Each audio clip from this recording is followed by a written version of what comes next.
सहस्त्रधारांनी 400 फुटावरून खाली कोसळणारा हा आहे मार्लेश्वर धबधबा आणि याचा जलप्रताप बघण्यासाठी मी आज आलो आहे रत्नागिरी जिल्ह्यातील संगमेश्वर तालुक्यातील मारळ येथील मार्लेश्वर येथे.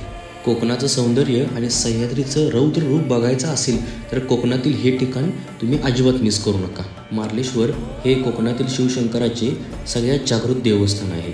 सन 1800च्या सुमारास अंगवलीचे सरदार शिकारीसाठी एका गुहेमध्ये गेले असता त्या गुहेमध्ये त्यांना शंभू महादेवाचे दर्शन झाले.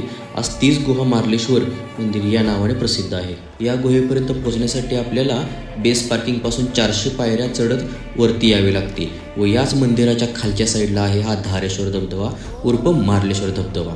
नागांचं अस्तित्व असलेल्या या गुहेमध्ये 2 शिवलिंग आहेत. एक म्हणजे श्री मार्लेश्वर आणि दुसरे म्हणजे त्यांचे बाहू मल्लिकार्जुन.